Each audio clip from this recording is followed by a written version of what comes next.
Sure, why not? انت مال امك انت مالك، انت مال شكلك وانت مال اهلك، انت مالك انت، مش شغلتك انت خالص، مش حدوتك انت خالص، مش موضوعك انت خالص، لا شغلك ولا شغل الست والدتك ولا شغل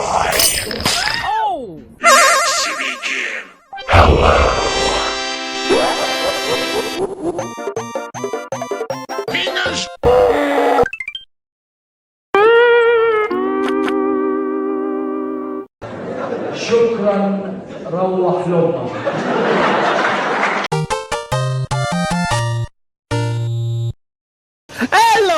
I will strip your flesh from your body.